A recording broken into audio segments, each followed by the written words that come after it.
Good morning to everybody, and thanks for joining our session today. I am Belén Manchego. I am the project manager at FundingBox for the Smooth project.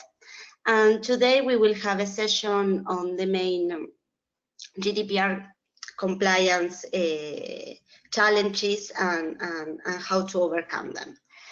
So I will just quickly introduce the Smooth project to you, why we have organized this webinar, and then I will pass the word to our legal experts, Nadia and Brahim, that will give you the GDPR presentation. And at the end, we will have some time for a Q&A in case you have any doubts or concerns you want to share with them. So just a quick explanation on what Smooth is. Smooth is an European initiative funded under Horizon 2020 that is supported by 12 partners from different countries in Europe. And our main objective is to assist small companies to adopt and be compliant with the GDPR. So that is why we are designing a very easy to use and affordable online tool. And with the Smooth platform, the companies will be able to see if they are compliant with the GDPR, what elements they need to revise or add in case they are not. And well, basically that's it. It will be a very, very simple and easy to use platform. It has a very broad coverage because any company from any activity sector can use it. It will be very affordable because it will be low price, so any company could afford it. It's also reliable because in the Smooth consortium we have 2 European data regulation authorities, so it's validated by them. And well, yes, you will be able to, your company will be able to assess the compliance level on the GDPR requirements. We are now we will be launching our first pilot. So the first version of the Smooth platform will be launched this summer, and we are looking for companies to join our pilot and be beta testers of it. So we know that the implementation, the correct implementation of the GDPR for companies presents technological and also organizational challenges, especially for the small companies that have limited resources or the lack of legal expertise. So by joining the pilot, you will be able to test the platform. You can assess your compliance level. We will provide you support regarding that. It's very, very simple to join the pilot. You just need to register to the link that you are seeing on the screen. And well, thanks to, if you provide feedback to us, if you are you test our platform and tell us what is how do you see it, how is the user experience of the platform, we will, once it's launched in the market, we will provide you with 1 year of free services of the software. So that's basically all on my side. There's my email in case you need to ask me any questions. You can write from me a line and anytime. And now, well, I will now give the floor to our 2 speakers, Nadia and Brahim Benichou. They are part of the Smooth project. They are legal researchers in the Center for Information Technology and Intellectual Property Law of the University of Leuven. They will provide you with a very useful presentation of the main GDPR aspects. So Nadia and Brahim, thank you very much for being here today and for preparing this webinar. Well, you can now go ahead. Thanks. Hello, everybody. Welcome to this webinar on the GDPR organized by the Smooth project. The aim of this webinar basically is to educate you a little bit more on the GDPR and to show you how to apply with the GDPR through a lens of small businesses. We try to do this by identifying 5 important GDPR themes in the context of activities of small businesses.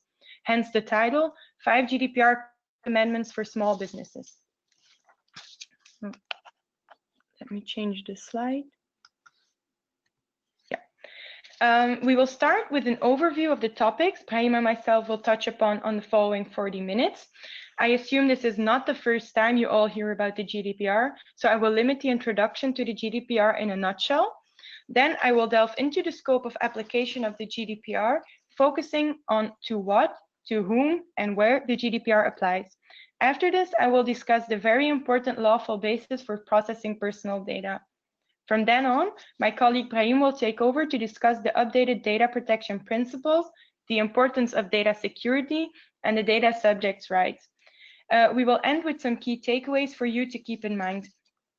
Finally, we have also blocked some time for a Q&A session, so we kindly request you to write down or to remember your questions until the end of the session. The introduction. So with the GDPR, the legislator has no longer opted for a directive. This was the case with the Data Protection Directive of 1995, but now the legislator has opted for a regulation. This has important implications in practice. Since its entry into force on the 25th of May 2018, there are no longer 28 different national data protection laws, but rather one unified EU regulation that is directly applicable in all EU member states. However, national data protection laws will remain important because in multiple provisions, the GDPR leaves some room for more specific rules on a national level, but we will come back to this throughout the presentation. Important is that the application of the GDPR does not depend on the size of your company or organization. So in other words, micro-enterprises nor SMEs are exempted from GDPR compliance. Instead, the EU legislator has introduced a risk-based approach. This means that activities that present high risks for individuals' rights and freedoms will trigger the application of more strict rules. This is regardless whether this is carried out by a small or medium-sized enterprise or a large corporation. Nevertheless, the GDPR does recognize the specific situation of micro and small companies to a limited extent by allowing that some of the obligations of the GDPR may not apply to all SMEs. Brahim will discuss what exactly this means later on. The most important novelties in the GDPR are listed on the slide. So that's the extended territorial scope, new basic data protection principles such as transparency, direct obligations for processors, which was not the case before. In the previous directive, processors did not have obligations for their own. Now there are also specific provisions concerning consent by children and new rights for data subjects. By the way, data subjects are the persons whose data is being processed. And of course, finally, the very famous high administrative fines are also new in the GDPR. That brings us to the scope of application. It is, of course, very important to know whether or not the GDPR applies to your company's activities. So first, the material scope. That relates to the question, to what does the GDPR apply? For the GDPR to be applicable, there needs to be processing of personal data that is wholly or partly by automated means, or which form part of a filing system or are intended to do so. A crucial question here is, what is personal data? A lot of unclarities exist regarding this question. Personal data is defined as information that relates to an identified or an identifiable individual. And this can be interpreted very broadly. First, if it is possible to identify an individual directly from the information you are processing, then that information very likely will be personal data. Here you can think of names, phone numbers, identification numbers, email addresses, voice recordings, and so on. If it is not possible to directly identify an individual from that information, then you need to consider whether the individual is still identifiable. Therefore, you should take into account the information you are processing together with all the means reasonably likely to be used by either you or any other person to identify that individual. This also includes the cost and the time that will take. In other words, personal data is all data that makes it possible to designate a person uniquely, even if you are not the person who can identify that person. In this context, you can think of an internet service provider. The fact that you may need additional information, even if that additional information is held by another source, does not mean you cannot identify a person in the sense of the GDPR. For example, MAC and IP addresses are personal data because they are unique to a device, and there are authorities that can use it to determine which person uses that device. Another example are license plates. Even though you yourself don't have access to databases linking license plates to the car owners, the fact that other people do is sufficient to qualify this as personal data. What is not personal data then? Not personal data is, for example, truly anonymous data. This is not covered by the GDPR. Other data which is not personal data, according to the GDPR, is information about deceased persons, cookies which track the number of visits to a website, so statistics cookies, and also information about companies or public authorities is not personal data under the GDPR. The second important question here is, what is processing? This is also defined very broadly. Processing concerns any operation or set of operations which is performed on personal data or on sets of personal data, whether or not by automated means. For example, collecting personal data, organizing, storing, structuring, adapting, and so on. What does not constitute processing under the GDPR? For example, processing carried out by individuals, which is purely for personal or household activities. This could be when you are collecting names and telephone numbers of attendees of a party you have at your house. So that's not processing under the GDPR. Okay.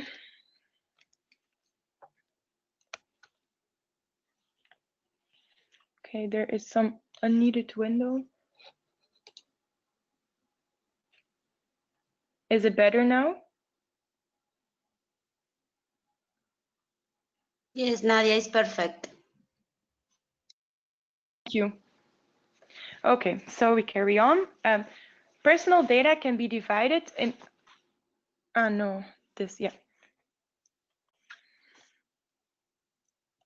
Yeah, personal data can be divided into two overarching categories. A first category is the regular personal data, so to speak, and the second category is the more sensitive personal data.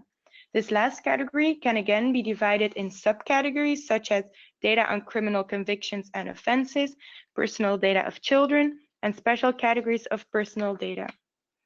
Special categories of personal data are data revealing race or ethnicity, political opinions, religious or philosophical beliefs or trade union membership, genetic data, biometric data, health data, and data on sex life or sexual orientation. In principle, the processing of such data is prohibited, but there are some exceptions which we will discuss later on. In general, due to the more sensitive nature of all these types of personal data you can see on the slide, more strict requirements will apply. Then we get to the personal scope. So to whom does the GDPR apply? A second question we need to ask is, of course, so who is the subject of protection in the GDPR? And the answer to that is natural persons within the context of processing their personal data. In case of small businesses, these natural persons will often be clients, suppliers, or employees. Besides this, the GDPR mainly applies to controllers and processors. Controllers or processors can be natural persons, legal persons, government bodies, and more. This is irrespective of their size, sector, number of employees, and turnover. Then controller or processor. So understanding your role in relation to the personal data you are processing is crucial in ensuring compliance with the GDPR. Your obligations under the GDPR will be different depending on whether you are a controller, a joint controller, or a processor. Controllers will be subject to the highest level of compliance responsibility, while processors have a lower level of compliance responsibility as they only carry a limited number of direct obligations under the GDPR. So, how do we know whether you are a controller or a processor, or maybe even a joint controller? A controller is the one who determines the purposes and the means of the processing of personal data. It is the one who decides to start collecting personal data and who decides what kind of personal data to collect. A processor, on the other hand, is responsible for processing personal data on behalf of a controller. So it follows instructions and it usually is not interested in the end result of the processing. If there are 2 or more parties that determine the purposes and the means of processing, they can be jointly responsible. And then we speak of joint controllers. They process the same data for the same purpose. And this distinguishes them again from separate controllers who process the same data for a different purpose. Joint controllers also commonly design the processing and also have common information management rules. Do note that in practice, this distinction is not always this clear. If you don't have any purpose of your own for processing personal data and only act on a client's instructions, you would be inclined to think that you are a processor, but there are also cases where people who do the aforementioned make technical decisions. However, making technical decisions does not requalify a processor to be a controller. So in other words, it is allowed for processors to make some kind of decisions regarding the technical organization of the processing. Finally, it is not possible to deviate from the controller-processor role by contract.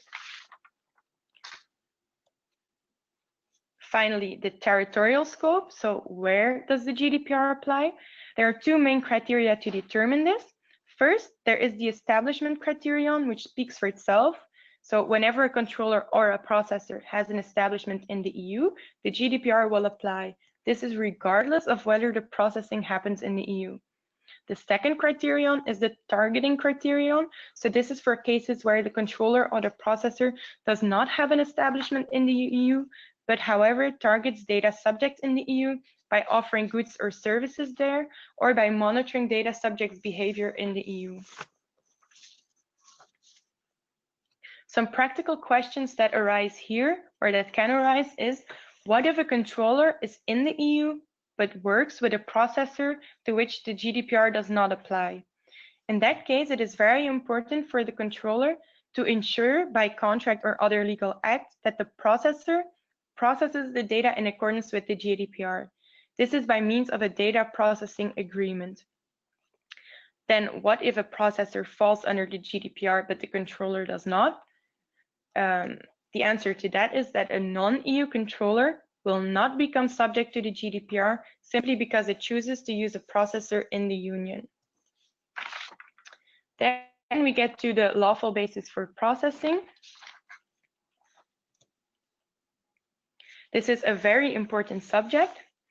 Before processing any personal data, it is required to identify a valid ground under the GDPR which justifies the collection and the use of personal data. For every processing activity you undertake, there needs to be a lawful basis. In today's business world, companies may conduct several processing operations for different purposes. This entails that companies may rely on different legal bases for their different processing activities. According to whether you are processing regular or special categories of personal data, a different exhaustive list of lawful bases will apply. For small businesses processing regular personal data, 4 grounds for lawful processing are the most common. Therefore, we will only further elaborate on these grounds. The grounds are contract, legal obligation, legitimate interest, and consent. Looking at the purpose of processing often also helps to find the correct lawful basis. The first ground we will zoom in on is contract. Companies often, and especially small companies, often process personal data of their customers, employees, or suppliers in order to be able to perform a contract they have with them. This is one of the justification grounds for processing personal data. The contract legal basis can even be used for pre-contractual requests from potential clients.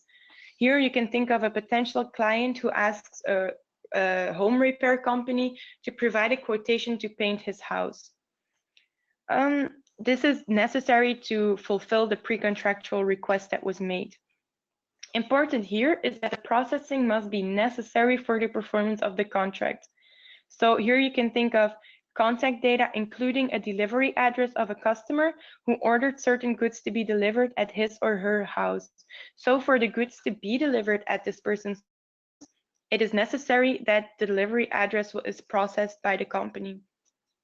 A second ground we will briefly discuss is legal obligation.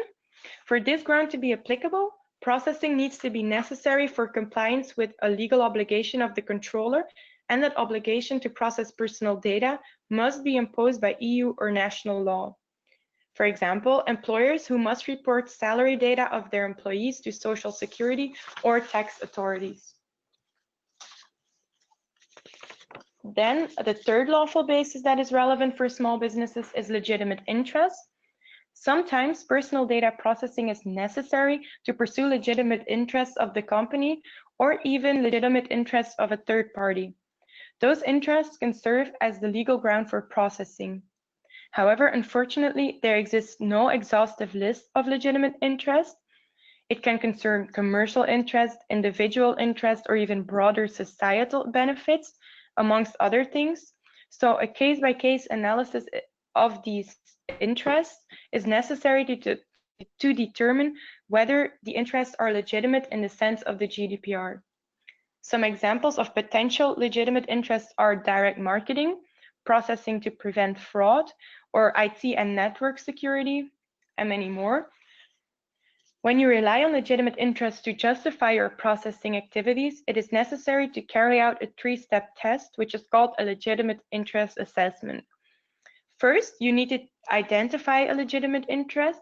Secondly, you need to demonstrate that the processing of personal data is necessary for the legitimate interest you want to pursue. Here, you need to ask yourself the question if there are less intrusive ways to achieve the same legitimate interest. Third, you need to balance the legitimate interest against the individual's interest, right, and freedom. Here it is important to look at whether individuals would reasonably expect this processing to happen, if it would cause unjustified harm, if the processing concerns particularly sensitive or private data, and so on. So these are all elements that need to be taken into account in the balancing exercise. And then finally, it is very important that you keep records to prove that you did this test when you rely on legitimate interest, because you also will need to justify your decision when someone asks. The final lawful basis we will discuss is consent. A common misconception is that consent is the main basis for data processing. Although it plays an important role, it is certainly not excluded that other legal grounds are more appropriate. Because of the strict requirements for valid consent under the GDPR, it is better to be cautious with the use of consent and to merely fall back on it when no other legal basis is better suited. So for consent to the processing of personal data to be valid, there are four main requirements. The first requirement is that consent needs to be freely given. This is to ensure that there is a genuine choice for the individual to agree or not to agree with the processing. An important thing to check in this regard is whether there is an imbalance of power between the individual and the controller. This is often the case in an employment context, for example. For consent to be freely given, it is also prohibited to bundle consent. Bundling consent refers to making consent to a certain processing activity a condition for the provision of a contract or a service. This can be best demonstrated by an example. So for example, if an SME processes address details in order to deliver goods, that company may not make the delivery of those goods subject to the customer also agreeing to the processing of his or her email address for promotional email purposes. Then free consent also requires the use of granularity. Granularity means that individuals should be free to choose one per one which processing activity and purposes they consent with. So it's not possible to use an all or nothing approach when it comes to consent. Finally, there should be no negative consequences to refusal of consent, such as cost or downgrading the service. An example here is that if you don't give consent to online tracking, that you cannot use the fast delivery option, for example. Practices like this are not allowed. Then, a second prerequisite for valid consent is that consent needs to be specific. Individuals must give consent for a specific purpose, and consent may not be given as a general authorization to process all personal data for any purposes. Also, requests for consent must be prominent, so they must really stand out and may not be hidden behind lengthy terms and conditions. Thirdly, consent needs to be informed. The purpose of this is to make sure that consent entails a meaningful choice. So what kind of information needs to accompany a consent request? For example, the identity of a controller and the purposes of the processing, the type of data that will be collected and used, and the existence of the right to withdraw consent, and more. Moreover, requests for consent need to be intelligible, easily accessible, and using clear and plain language while taking into account your audience. So it needs to be understandable for your target audience. And then the final condition for a valid consent is that consent needs to be unambiguous. This means that there needs to be a clear affirmative action from the individual, such as ticking an unticked box or choosing certain technical settings, and so on. Let's see. So for consent, it is also important to stress that there is a right to withdraw consent. This right can be exercised at any time, and information about this right and the existence of this right needs to be provided upon the request of consent already. Withdrawing consent needs to be equally as easy as giving consent, although it should not necessarily happen through the same action, but it should happen through the same interface. So for example, if consent was obtained through ticking a box on a website, it cannot be that you can only withdraw consent by contacting a call center. This would be undue effort. Withdrawing also needs to be possible without facing any negative consequences. The GDPR also introduces specific rules for consent in children, but due to the limited time, I will not go into this here. Then we get to the special categories of personal data. In principle, the processing of special categories of personal data is prohibited, as I said before. This general prohibition is lifted only if one of the justifications that are exhaustively listed in Article 9.2 apply. Any other processing of special categories of personal data are unlawful. Not all grounds are relevant for SMEs, so the ones that are most commonly relied upon will be discussed now. So the first one is explicit consent of the individual to process sensitive data. This is unless this is prohibited under national law. So here it is important that you still check national law. Another one is processing in the field of employment, social security, social protection law, only if this is authorized by union or member state law or a collective agreement. So again, you need to check national law. Processing necessary for the establishment, exercise, or defense of legal claims is the third possible justification ground. And finally, processing for individual healthcare purposes. If one of the aforementioned grounds apply, this means that the processing is not unlawful. However, you are still obliged to comply with all other GDPR requirements. Due to the sensitive nature of the personal data, special emphasis should be placed on data security when it comes to special categories of personal data. So for example, access restrictions and encryption need to be implemented to make sure that no data breaches happen and that in practice, no accidents happen really. That brings us to data protection principles, and Brahim will take over from here. Thank you, Nadia. This indeed brings us to the data protection principles. And as you can see on this first overview, there are quite some principles that you have to take into account when you want to comply with GDPR obligations. Of course, they will not apply all in the same way to you, and we will not elaborate on each of them in the same way. We will explain them all short and then go further in depth into a few principles that you will really need to apply in your day-to-day businesses. The first principle is the lawfulness, fairness, and transparency principle. As you can see on the slides, people often come into situations where they did accept some kind of terms of service or a privacy policy, possibly probably online, in which they agreed with a lot of dispositions in a contract that they don't even know that they exist.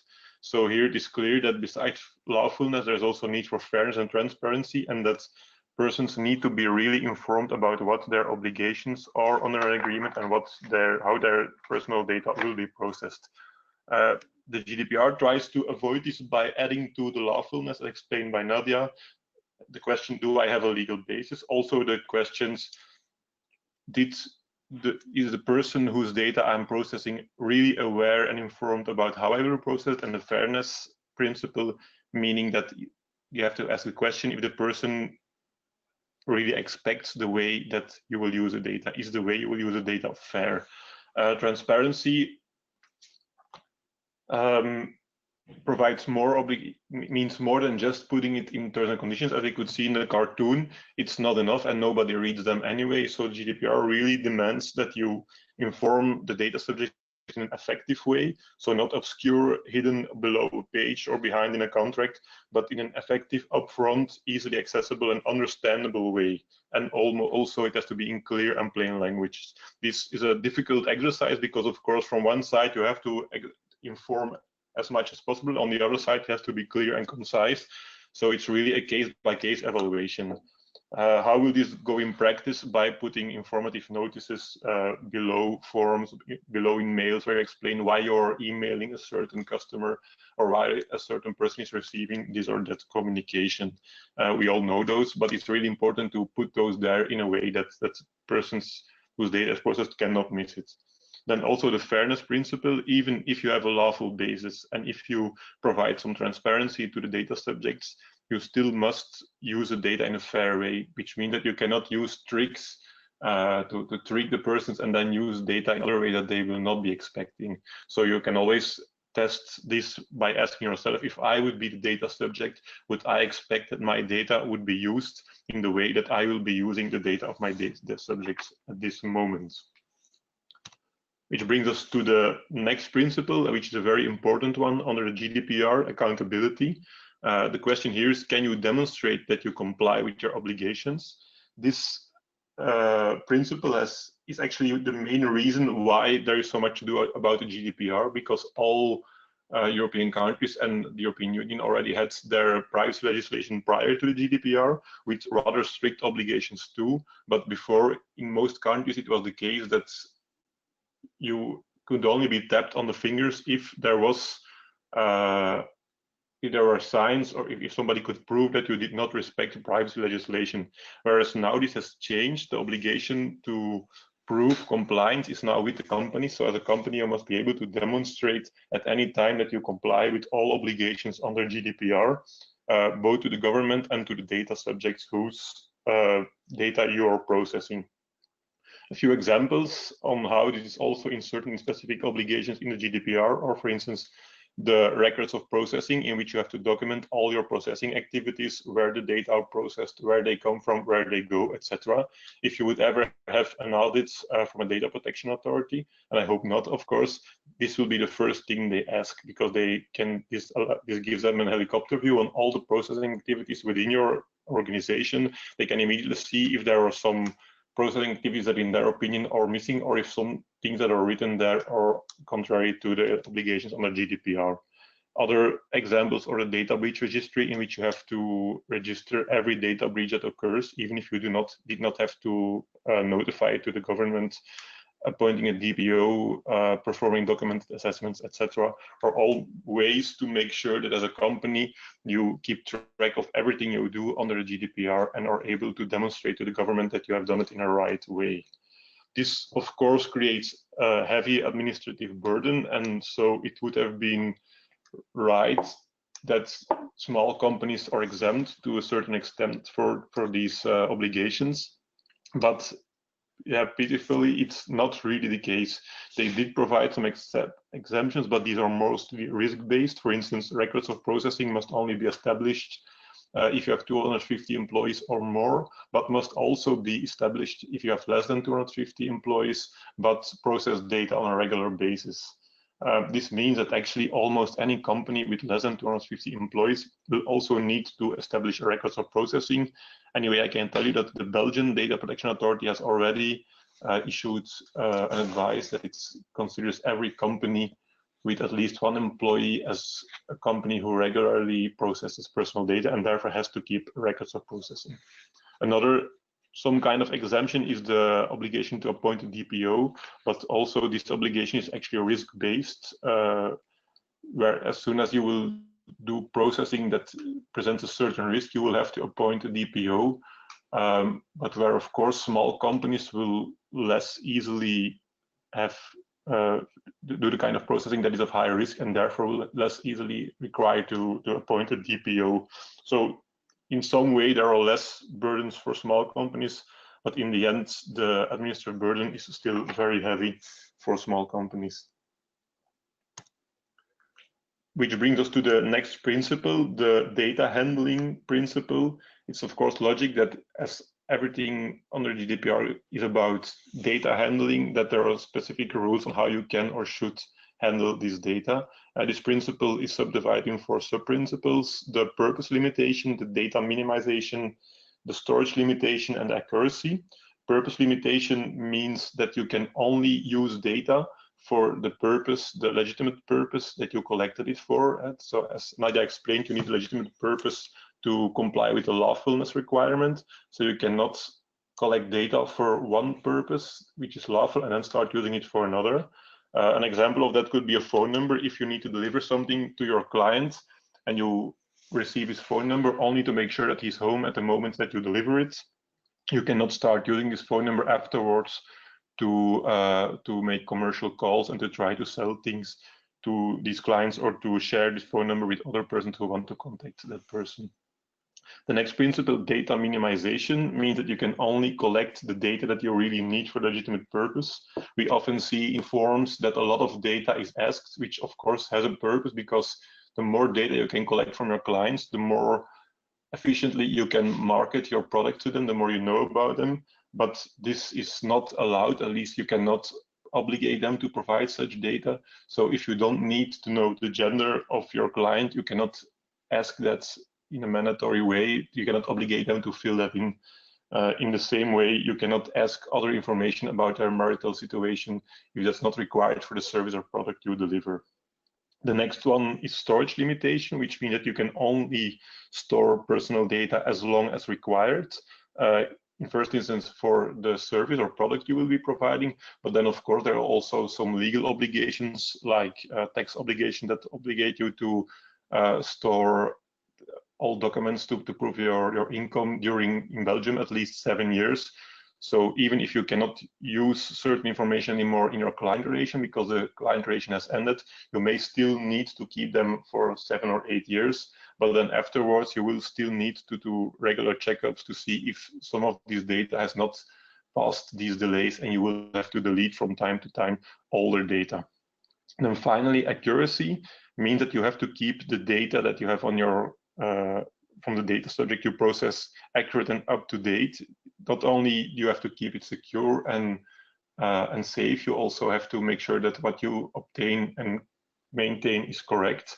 Therefore, you will be required in the future to regularly check up with your clients if the data you have on them is still correct.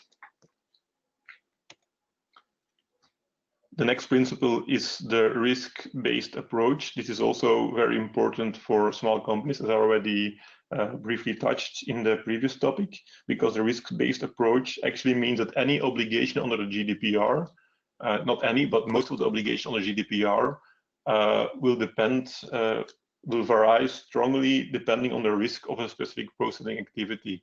The GDPR often uses words as depending on the risks, as depending on the context, to make sure that with one obligation, the same very big and very small companies and very data intensive and very non-data intensive companies are all bound, but they will all have different obligations resulting from that same obligation.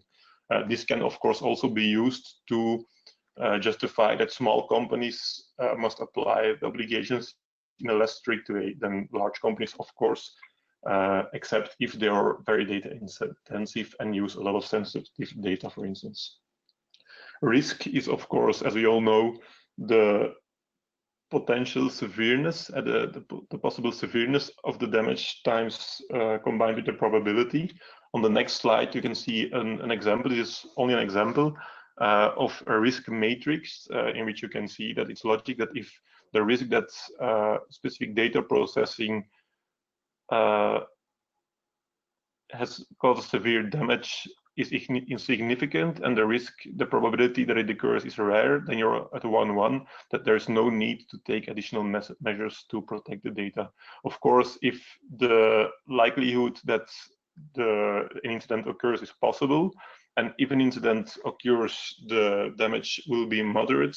In that case, you are in the center of the grid and you will need to take some additional measures. That, of course, the higher and the farther right you go on this matrix, you will need to take more measures, and you will need to be able to prove that you have taken more measures to protect the data, as the probability and the risk that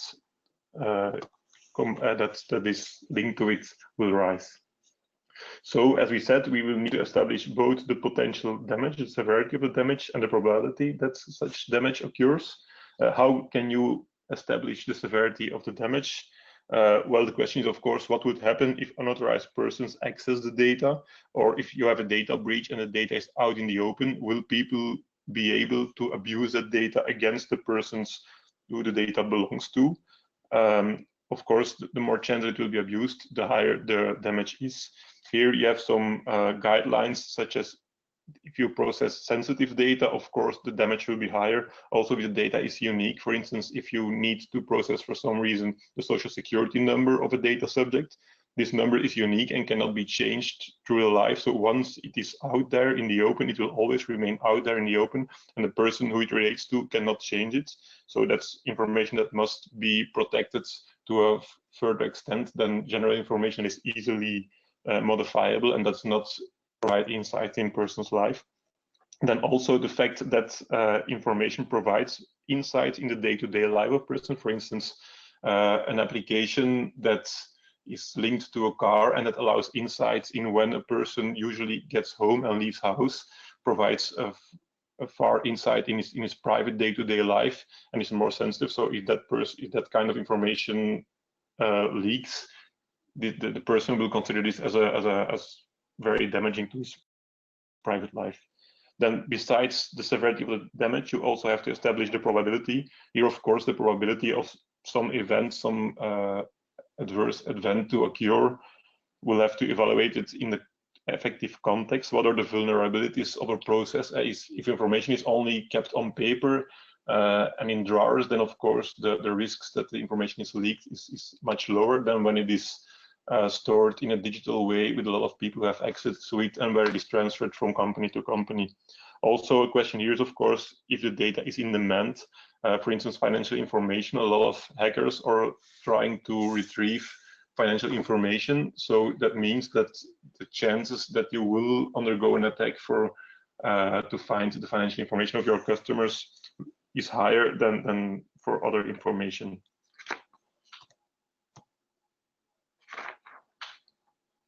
So how does this risk-based approach apply in GDPR? Well, actually, on the first general topic, you can see that every measure, every obligation will always vary in accordance with the risk level. So you must always be aware of the risk that a specific processing of data may represent.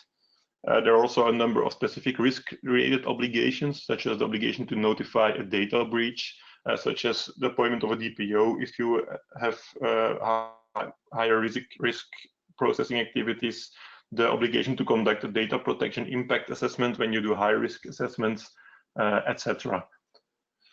Then a number of processing activities are always considered high risk. These are only a few. There are more situations that are considered high risk. For instance, if you systematically and extensive profile in automated way. Also, if you process on a large scale data of special categories of data, or if you monitor on a large scale the publicly accessible area, it's clear that that kind of processing is always high risk and will always have to be secured in a more thorough way than other processing activities. The next principle, which I will only touch upon briefly, are the principles of privacy by design and privacy by default. These are also new under the GDPR. Privacy by design means actually that you have to take privacy into account into your design of applications and processes. So the process in which personal data enters your company, is stored, is processed, must already take into account that these personal data must be protected.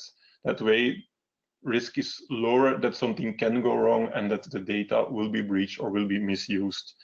Privacy by default means that applications who use data or the situation in which data is used must by default only use the less data possible. An example here could be that if you open a new Facebook account, for instance, that strictly speaking from the privacy by default option, actually only your visibility of your profile should be only you, and then you yourself have to decide who you want to open your profile with to make sure that even if you do nothing, you do not share any personal information with third party. These obligations to implement privacy by design and by default into your processes and applications is also risk-based as described before, and this will take into account a number of aspects which will decide to which degree you will have to apply these principles. The next principle is awareness. This is an important principle. Actually, the GDPR wants companies to create a culture of privacy within their company. Every person in your business, from the management to the cleaning staff, must have some awareness in accordance with their role. Of course, they do not have to have the same awareness. It's logic that the cleaning staff must understand that if they find the USB stick in the hallway, that they don't just put it on the side and leave it there, but that they bring it to the ICT department or to you as an independent businessman, for instance, whereas the CEO, of course, or any function within the company will have different responsibilities, will have different use of data, and will need to be aware in different way of their obligations. I will go further into this in the part on data security, because awareness is actually a part of data security. So now a topic we will dive a little deeper into, because it will apply to any company, small or big, in almost the same way, not in the same way as to the depth of the measures, but in the same way as to the number of measures that has to be taken. It's logic that if the GDPR aims to protect personal data, that your technical security is key to protect such data, whereas the GDPR does not consider only technical measures as security measures, but also organizational measures. GDPR, as you can see, repeats here also that all these measures must be appropriate to the risk. And so again, we see the risk-based approach. A few examples of security measures that are listed in the GDPR are the pseudonymization, meaning that the personal data is processed, but the people who are processing the personal data cannot see who it belongs to. For instance, if somebody has to mail your clients and he will mail all clients, there is no need for him to see all the names of those clients. It can just be numbers in your mailing program because he does not need to know who is in the program. And if he does not know, he has not access, he cannot breach this data by if he's attacked, for instance, by a hacker. Encryption is also important, and also in general ensuring the general ongoing confidentiality, integrity, and availability of processing systems. Then the next one is about backups. Of course, if you have backups, you cannot lose the data, and you will also be less vulnerable to, for instance, ransomware attacks. And then finally, which is a very important one, is that all these processes are regularly tested and assessed to evaluate the effectiveness of these measures. You will find here the major steps that you will have to undertake to make sure that you comply with data security obligations. The first is to make sure to manage devices. You have probably all an internal network in your business. It's important to only allow devices to the network that you know and that are managed by you. You can, of course, set up beside this network a guest network that can allow access to visitors and employees. But as soon as you allow non-managed devices to your own network, they of course pose a threat to the vulnerability, because these other persons, you don't know how they handle data security. They can be victim of hacking, and if they are hacked and they have access to your system, the hackers will also have access to your system.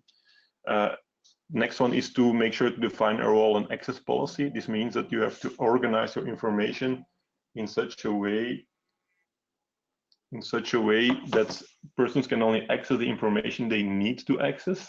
This also helps in case some of them get victim of a hacker, for instance, because if they can access the information, somebody who hacks their account will also be able to access information. So if they can only access the information they really need to see, a phishing attack will only provide the hacker with information that they have access to. Then set up and enforce password policy. We see all too often that, especially in small companies, standard passwords are used, accounts are shared, and everybody has access to everything. You see a few examples on how you can set up a good password policy below the key. They are, of course, not always all required, but setting these up and thinking about how you can make sure that people have only access themselves to the information they should have access to is always a good exercise. And then the next one is to make sure to protect against outside threats. This is a thing that is mostly complied with in most companies. You have to make sure that you have a solid, well-configured firewall, you have up-to-date centrally managed antivirus software, etc. But on the next slide, update is an important one, and it's actually related to a lot of the other aspects, because if you have a very good firewall, but your firewall hasn't been updated for a year, or if you have very good you have secure routers, but you have not changed the firmware on it, whereas a vulnerability has been discovered more than a year ago, then they will still be vulnerable. So it's important to keep your devices, your software up to date, your systems, and also to make sure that your employees or your collaborators do the same, because of course your protection is only as strong as the weakest link in your network. The next step is to encrypt. If you encrypt all storage media and all data storage, in case of a data breach, the damage will of course be much lower. If somebody has access, if somebody loses his laptop or loses his phone or loses a USB stick on which personal data are stored, but he cannot read them because all the information is encrypted, this will of course pose a much lesser threat than if it would not be. Encrypting is very easy, can be done on all Windows and Mac computers, so it's really a no-brainer to make sure that all storage devices are encrypted. Also, do not forget to encrypt your backup, which brings us to the necessity to provide backups. Why are backups required? Of course, that's very logic, because if something goes wrong, you can restore your system.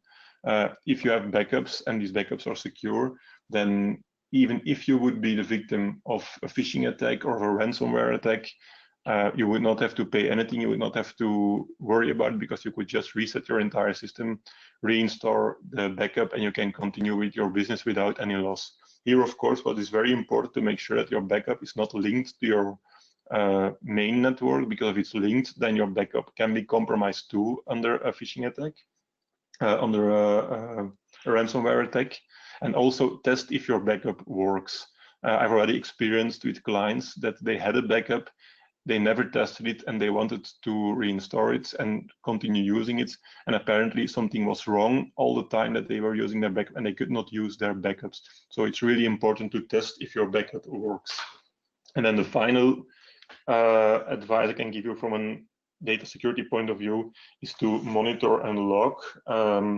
Is to analyze what happens on your network, to also have systems monitoring incidents, but also anomalies and unusual activities. For instance, if on the same account a user logs in from a different city within seconds, this should be automatically logged. Also, if people are logging in from a foreign country, whereas normally they always log in from in Belgium or from another country where you live, then this should be logged. This should not necessarily be a problem, it should be logged, and it should be brought to the attention of the person who is keeping an eye on the ICT security to verify if this is correct use or not.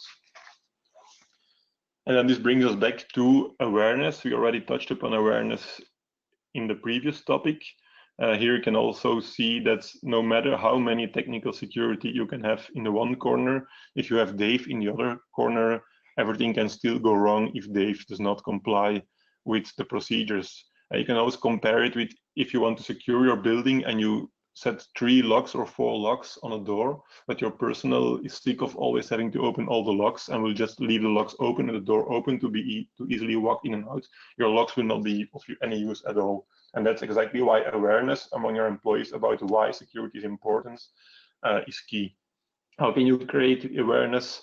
First of all, you have to draft and impose an ICT policy and a data policy in which they are explained how they should handle ICT and data, but in which they are also imposed on handle them in the right way. Then you should raise awareness on how to handle ICT, on how to deal with confidential data, and to also make sure that they are aware of the risks such as phishing, which you can do, for instance, by organizing fake phishing campaigns in which you send a fake phishing email to your employees, and you would be surprised, especially if it's the first time that you do it, how many people would actually click the phishing email. I've seen companies who had already intensive awareness programs where up to 70% still provided their login and the login data on a fake phishing mail because it seemed so real. So it's really a good exercise to do. And then finally, to finish on a good note, note that most security breaches can be prevented by being aware of the risk. A lot of attempts to breach security or recognizable do have some hiatus and can be recognized. So if you make sure that you have a good ICT security and that your person and yourself are aware of the risks, you will be able to avoid most of the risks that can be posed.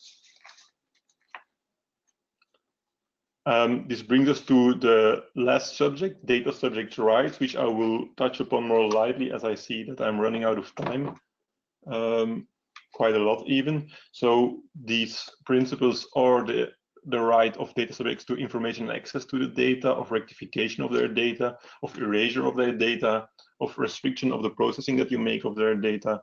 They are allowed to data portability, EA to take their data with them, and they can object against direct marketing and against automated individual decision making and profiling. To all these rights apply some general principles, being that you as a company must facilitate towards the data subjects for them to be executed, to be performed. So it's not enough that they have these rights, you should actively point out to them how that they can execute this right and how they can perform these rights. If you get a request to access, for instance, you should reply to it within 1 month. You cannot ask any fee for when a data subject executes its rights, but you can ask a fee if, for instance, such performance would be manifestly unfound or excessive, or if people start requesting the same information over and over again. You can also request that a data subject who wants to have access to his data provides reasonable proof of his ID. Reasonable means that if you always work with him in the same relationship and that you have never asked his ID card, even for any transaction, that you cannot all of a sudden ask it when he asks access to his data, if such data does not contain any sensible information, for instance. Then we will quickly pass upon the rights themselves. So the right of access means that any data subject has right to know what data, first of all, if you process data about him, and then also what data you process about him. He's entitled to have a copy of the personal data.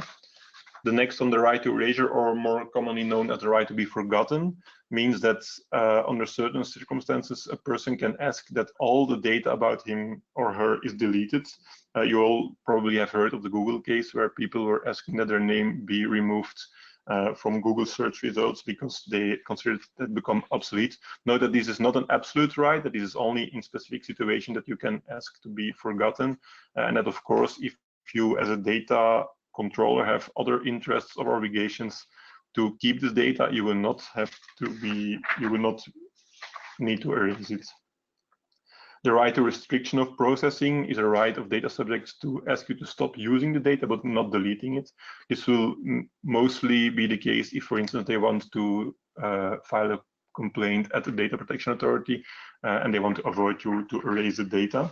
The right to data portability is a difficult one, especially for small business to comply with, because it means that a customer of you is entitled to take the data you gathered from him with him and to have it used by a competitor of yours. This is actually not really a data protection principle, but a competition law principle, and stimulates competition and also avoids lock-in, because sometimes the data can really be required to provide a service in the right way, and therefore clients cannot change their provider because then they would have to start over again. By having to provide the data in machine-readable format to these data subjects, they can easily switch to another provider who can use the data that was gathered with their former service provider also. Then we have the right to object. Individuals have always the right to object against use of their personal data for marketing purposes and also for other purposes, depending on the circumstances, and always in balance with your business interests. This brings us to the end. We hope that we have provided you with some insights, and to make sure that you have some takeaways to take with you after this seminar. We have set a few key takeaways about what you can do next. We always advise to start with your website, because as a company, your website is you're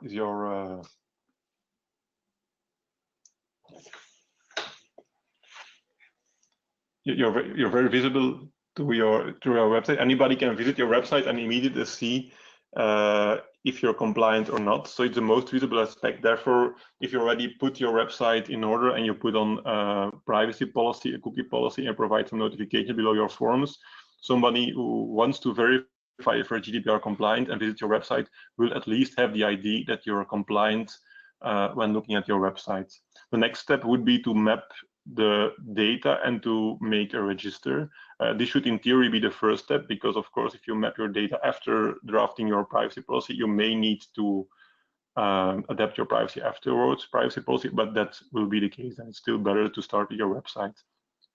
Then it's of course important to inform customers, clients, employees, etc. in a transparent way and set up processes to make sure that also besides the use of our website, they know what and how you're processing. Then, of course, you should take technical and organizational measures to avoid data breaches and take into account the principles as we described before, and set up a data retention policy to make sure that you regularly check which data can or should be deleted and which data you can continue to process. And then also with regard to the data subject's rights, you should be able to accommodate these rights. So be prepared that if you have a question to access, that you have to reply to it within a month. Make sure that your employees also know this, and that if an email gets to them with such a request, that they do not delete it, but that they send it through, and make sure that you are able to respond to the request within the law. And then finally, don't forget to also check the national law, as GDPR is a European regulation which applies in the same way in the entire of Europe, but every country still has a possibility to impose some specific regulations and specific laws, and most countries have also done so. So in specific fields, you can still need to look at national law, which will deviate from the GDPR.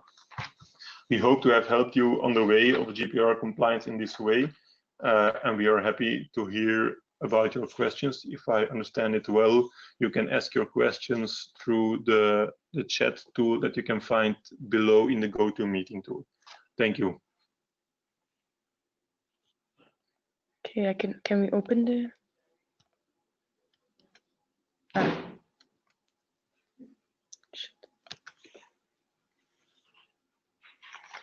trying to. Okay, I am seeing now some questions, Nadia. If you want, I can read them to you. Yeah, please do so. So one participant is saying, my question concerns business cards. Once somebody handles his/her business card to me during the conference, should I assume that the person granted the consent to process personal data that are on the card? For example, I would like to use the email given on the business card to send seasonal greetings. Should I ask for some additional consent? Well, this is a question that is often asked, and there is a lot of discussion about it actually, even though it's such a simple gesture. Actually, if somebody hands his business card to you, you should ask, why does he hand it to me? Does he want you to contact him if you need his services, or does he want you to contact him, for instance, to send him promotion about your material? So that's already the basis, is what are his expectations on the way you use his business cards. Then again, in most cases, you should be able to invoke that you have some kind of legitimate interest to be allowed to contact these persons, I'd say at least once. In the end, they did provide their business cards voluntary, and as their contact data are on it, you're also supposed to use these. But you should do a legitimate interest assessment to prove that you have the legitimate interest to use them, and also make sure that you mention it in your privacy policy, that you can contact people based on the information they provide you, for instance, through this way. Can I add something maybe? So if you I think here it is very important to look at reasonable expectation. If I give my business card to someone, of course, in a business context, I want to be in contact with this person. So it's just, you need to look at the situation in which the card was given, and then you need to make an assessment of, will this person reasonably expect me to email me concerning my business?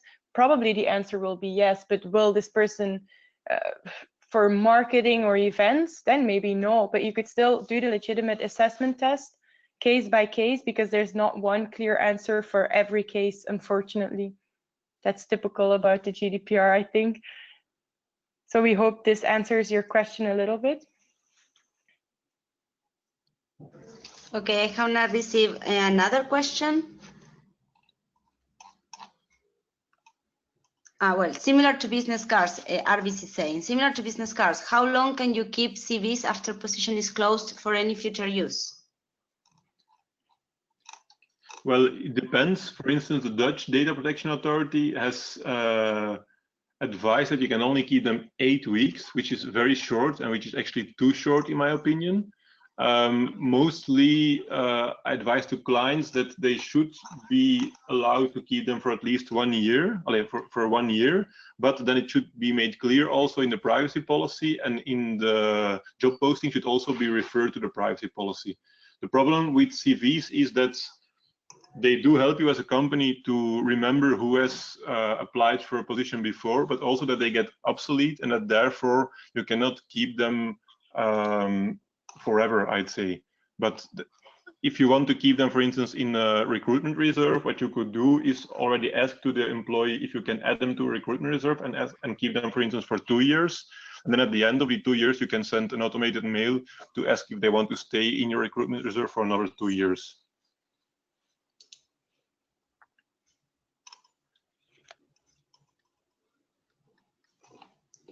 Okay, I have another question.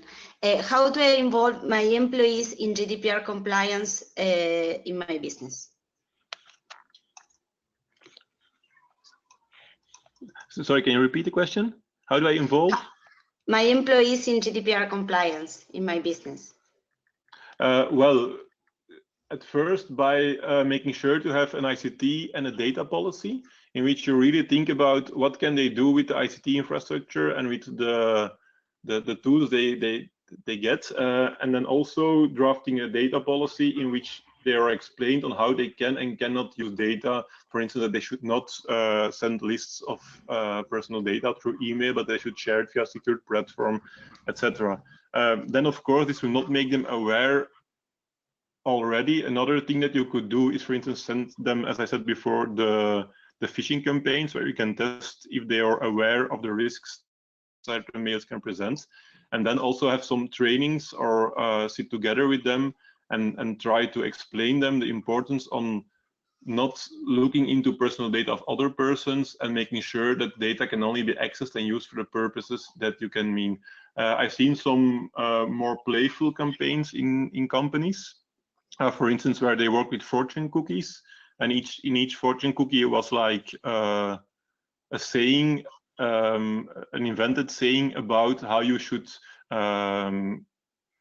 not share your password, how you should not allow other people to see your computer screen when you work in a public place, etc. And on the other hand, there's also always both ways. There is the playful informational campaigns, and there are the rules that must really be imposed to make sure that they comply with them. Okay, great. So I have now the questions here of Eugenio.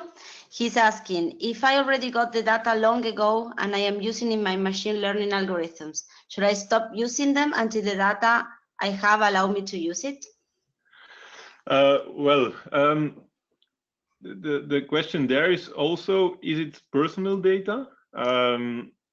If it is personal data, you should look at the legal basis you have to process it, because if the legal basis can allow you to process it for a long period, then it can be allowed. But the question there is, do they even know that their data is being used for this purpose? So it's really a difficult question, but let's say that they are under contract, that they are clients, and that part of the service is providing an AI-powered service to them, then it's okay, even if the data gets old, to keep using it. On the other hand, if, for instance, they provided the data in another context, then you could not have used it at all. Then the solution could be to anonymize the data and keep using it if it will still be of use in an anonymized way. Because important to note is also that any anonymous data is not considered, is no personal data anymore, and is considered as being deleted personal data. So you can use anonymous data as much as you want. As long as you can identify the persons, you probably should make sure that they are aware that their data is still used, and make sure that you still have the right to use it. Okay, I have just one more question here from Ivona again. She's saying, can I store the business cards on my desk, or should I lock them that nobody else could access them? Could it be classified as unauthorized access to personal data? Well, in theory, I would say yes, because it's sharing data is also a form of processing data. But to be honest, it's a little far stretched. I think that no data protection authority will really involve in this kind of this far-reaching enforcement. So I would say I wouldn't really worry about this, but technically, of course, yes. So, but it's a little ridiculous. I don't know if Brahim has another opinion on this. No, I concur. Yeah, of course, it depends. If you have like how is it called again, a Rolodeck with 2,000 business cards, then you really have a database, and then you should store it. I think it's good practice to not leave business cards lying around on your desk, and to put them at least out of sight. But I think I follow Nadia completely. It's in theory, you should make sure that they are not there, and it would be a data breach if other people who do not have access even see them. But in practice, I wouldn't worry about it. Okay. If there are no any other questions, I am not seeing in the chat any other questions. To all those that I am asking me in private, we will have the slides available for you, as well as the recorded session in the Smooth platform, and also in the Smooth community on FundingBox, where I encourage you to join. You will have there access to all the, of course, this presentation, the recorded webinar, but also the GDPR related articles, support from our legal experts, and anything you need to know about the project and our pilot. So thanks for everybody who joined. Thanks Nadia and Brahim for the very useful presentation. You have my email you will have my email in the presentation. You can reach me anytime, and I hope it has been helpful for all of you. Thank you, everyone. Thank you very much. Thank you.